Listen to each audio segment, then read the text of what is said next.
د محبت د پاره وظیفه یا د محبت د پاره عمل.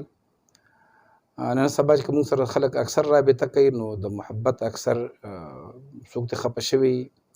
یا د ښځو د خاوند په منځ کې جګړه وي یا د چا څوک خوښ وي د هغوی په منځ کې جګړه وي، خفګان وي یا په بعضې کور کې بې اتفاقي وي. نو دا نننۍ وظیفه چې کومه ده دا د ښځې د خاوند د محبت دپاره، د کور د بې اتفاقۍ دپاره، چا نه څوک دوست خفه شوی د هغې دپاره، هلک او جنۍ خپلو کې تعلق وي، دوستانه وي، جایز د واده دپاره، او بیا هغې په منځ کې خفګان راغلی وي، داسې مختلف محبتونو دپاره دی. نو ستاسو نه دا درخواست کوم او تاسو دا ویم چې دا نننۍ ویډیو به تر اخره پورې لفظ به لفظ ګورئ، ځکه چې د هر محبت دپاره، د هر لکه د کور دپاره، د خاوند دپاره، ښځې خاوند دپاره، د کور د اتفاق دپاره، د دوست دپاره، د هر چا دپاره خپله خپله طریقه کار دی.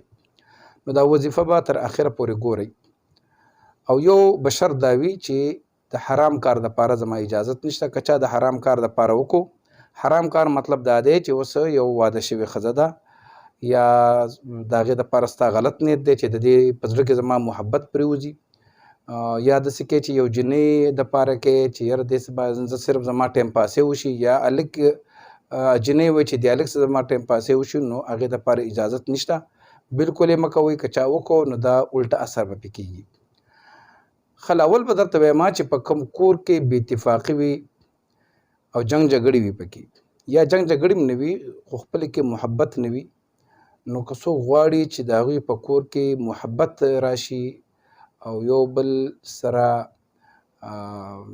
خواږه شي، نو د هغې دپاره ډېر اسان طریقې کار دی. سحر لمونځ نه پس به 100 ځل یا ودود ووایي، دا په اوبو باندې دم کړي په یو ګیلاس اوبو باندې، او هغه اوبه به د کور ټول کور چې کوم لوښي نه اوبه څکي، کولر نه څکي، منګي نه څکي، هر ځای نه چې څکي، هغه اوبه په هغې کې شاملې کړي، هغې کې به یې واچوي او هغه کور یا هغه دیره مسافرو دپاره هم دی. اوس بعضې مسافرو کې په دیرو کې هم بې اتفاقیاني، نو هلته چې څومره خلک دا اوبه څکي چې یو څو ورځې د عمل وکړي، انشاءالله په خپل منځ کې به انتهایي زیات محبت پیدا شي، درونو غوندې به اوسېږي. دغه رنګې که چېرته د چا لکه څوک ښځه او خاوند خپلو کې بې اتفاقه وي او خفګانې وي یا محبت نه وي، یا ښځه مروره شوي تلي ته، یا خاوند هغه شړلي او انسان د غلطي کېږي،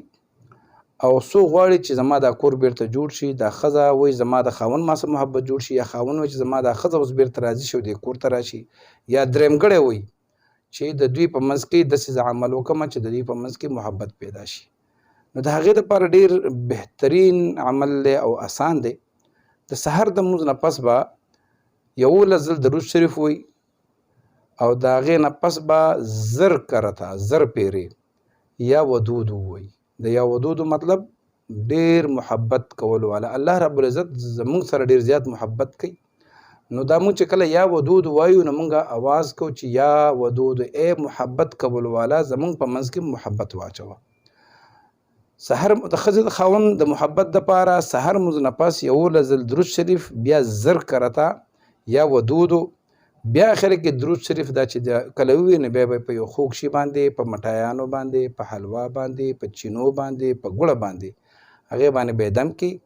او هغه چې کوم دی هغه به په ښځه خاوند باندې وخوري. انشاءالله العزیز په خپل منځ کې به محبت پیدا شي. دغه رنګې که چېرته د چا نه څوک رشته دار ناراضه شوي، خپلواني ناراضه شوي، تګ راتګ یې ورکره پرېښوي او هغه په هېڅ شي نه رضا کېږي او د ده زړه کې دی چې دا سړی رضا شي، موږ سره واپس تګ راتګ شروع کړي، یا د چا نه خپل دوست خفه شوی وي، یا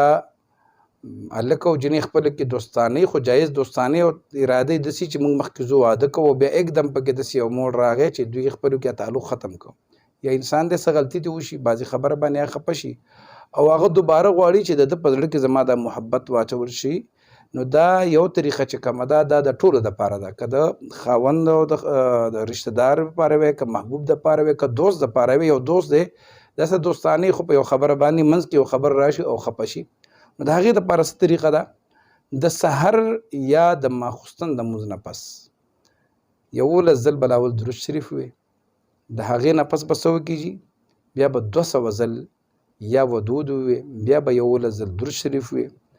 او په تصور کې د دې وظیفې په دوران کې کله چې ته وظیفه کوې نو یا ودودو یا ودودو یا ودودو دا سړی به دا انسان چا دپاره چې کوي دا به ستا په تصور کې چې کله د وظیفه ختمه کړه درود شریف دې ورپسې وي نو د تصور کې سوچ کې به د هغه دا مخ سوچ کې راولي او د هغه به د مخ به ورچوف کړي انشاءالله العزیز که یو څو ورځې د عمل تاسو وکړو نو د دې نوم په برکت باندې به الله رب العزت دا ستاسو دومره غټه مسله چې دا به الله اسانه کړي الله به حل کړي انشاءالله د